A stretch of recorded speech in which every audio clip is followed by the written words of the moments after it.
si tenemos nuestro equipo, que hacemos el seteo inicial, elegimos la ventilación, la humidificación activa,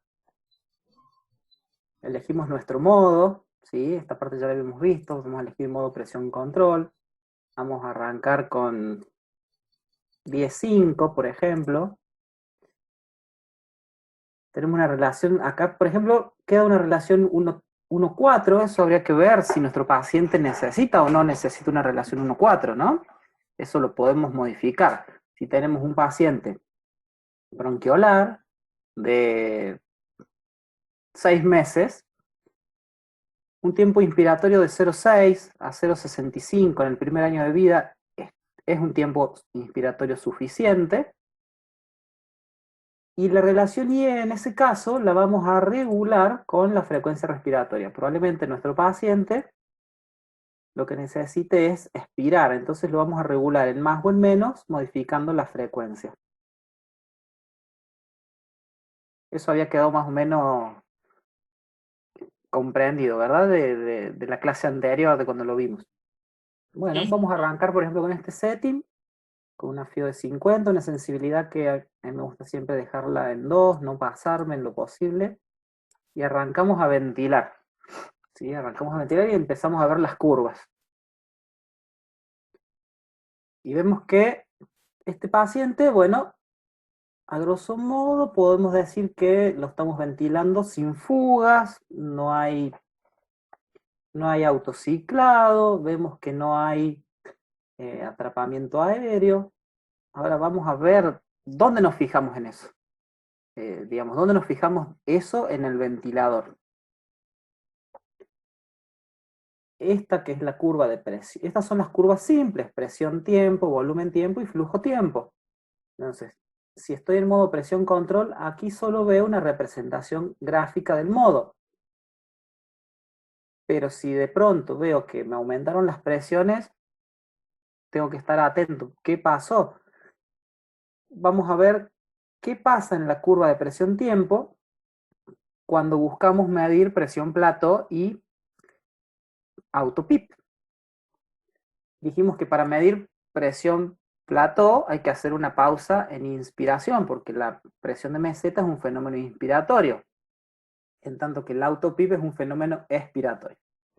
En este equipo puntualmente tenemos este botoncito, no sé si lo ven bien ahí, que dice inspiración, expiración, pausa. Entonces yo lo puedo hacer manual, hago, cuando la curva va en inspiración, hago una pausa y fíjense ahí cómo cambió el gráfico. ¿Lo ven acá? Hizo el pico y luego me midió acá, hizo la caída, hizo la plató.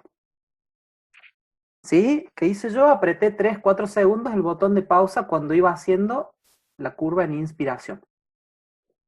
Y acá veo presión plató.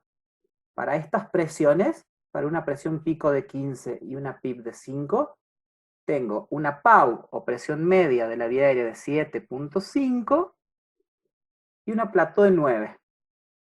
Y si ustedes recuerdan, el valor de seguridad era 30 para abajo. Eso como valor de protección pulmonar, como estrategia de ventilación mecánica protectiva, plató menor a 30. Algunos por ahí dicen plató menor a 28, 30 es lo más aceptable, ¿sí? Fíjense el cambio en la curva. Pico, plató. Sacamos el freeze, seguimos ventilando, y ahora vamos a medir el autopip. Espero que haga expiración, hago la pausa, 3-4 segundos, suelto, y acá me va a medir el PIP total. PIP total es igual al PIP programado, o sea que no tengo autopip, no tengo atrapamiento. Ahora vamos a ver qué pasaría si tenemos, por ejemplo, una fuga. Le vamos a decir a nuestro paciente que empiece a fugar.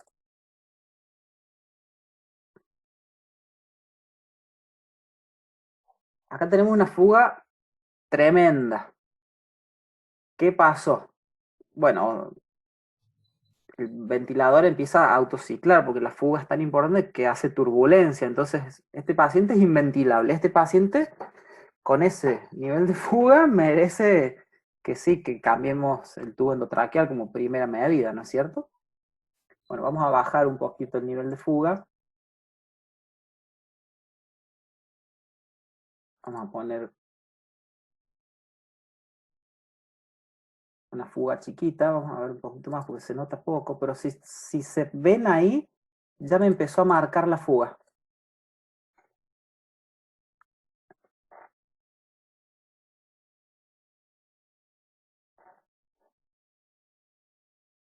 Ahí, fíjense en esta curva, que es la curva de volumen, cómo el trazo no llega a cero. ¿Lo logran ver? El asa expiratoria, que es la roja, no llega a la línea punteada, que es la línea de base. Se horizontaliza, cae y ahí nomás empieza el otro ciclo. Esto me está marcando fuga. Fíjense en los bucles cómo no llegan al cero. Fíjense acá, y sobre todo en esta, que es la curva de flujo-volumen, fíjense que, tac, corta el eje de las X. Ahí estamos viendo en forma dinámica un paciente que nos empezó a fugar el tubo. No sé, por ejemplo, un paciente con un edema de laringe, lo intubamos con un tubo 3, pero a lo mejor le va un 4.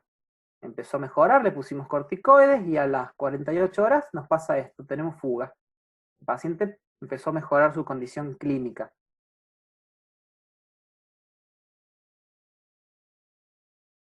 Vamos a ver qué pasa si a este paciente le aumentamos la resistencia. Vamos a poner 10 puntitos más de resistencia. Vamos a ver qué pasa con los picos.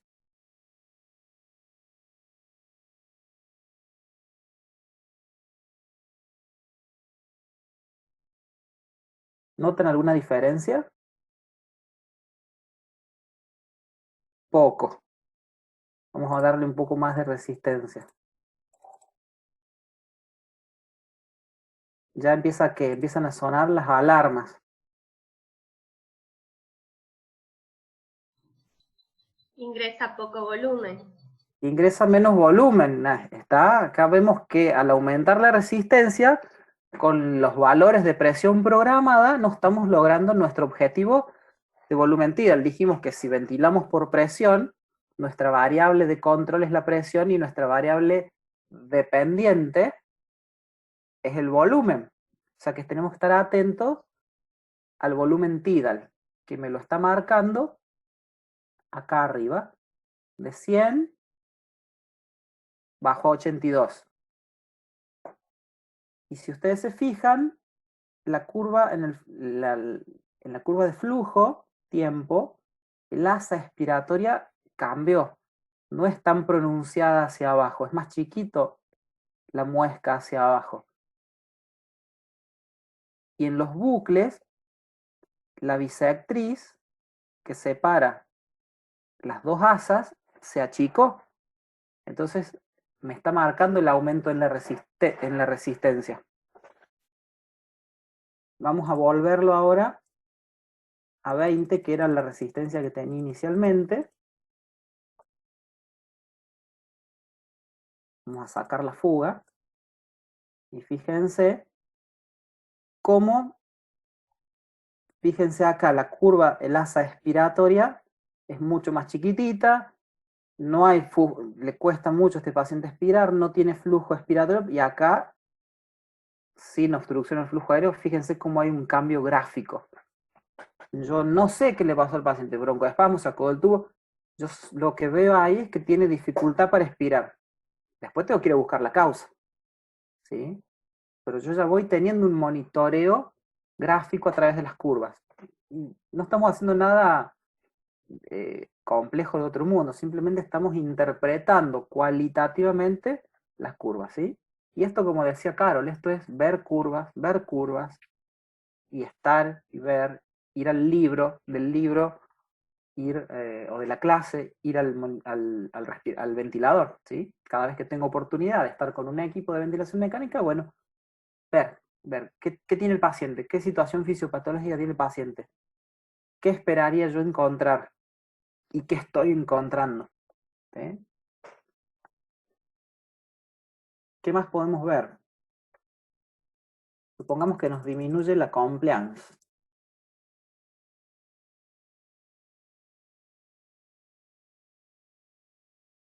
Vamos a frizar. Fíjense cómo se achicó, cómo cambió la curva de compliance, pero de todos modos es una curva que acá es un simulador, la vamos a ver siempre igual, pero la realidad es que esta curva ciclo a ciclo es diferente en el paciente. Vamos a medir, por ejemplo, recién teníamos 9 de plato, vamos a ver cuánto tenemos ahora que nos disminuyó la compliance. Vamos a hacer una pausa en inspiración.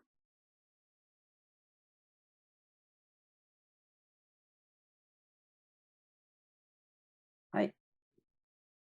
Tenemos una pausa en inspiración. Fíjense que, bueno, no nos subió tanto, pero nos subió a 10.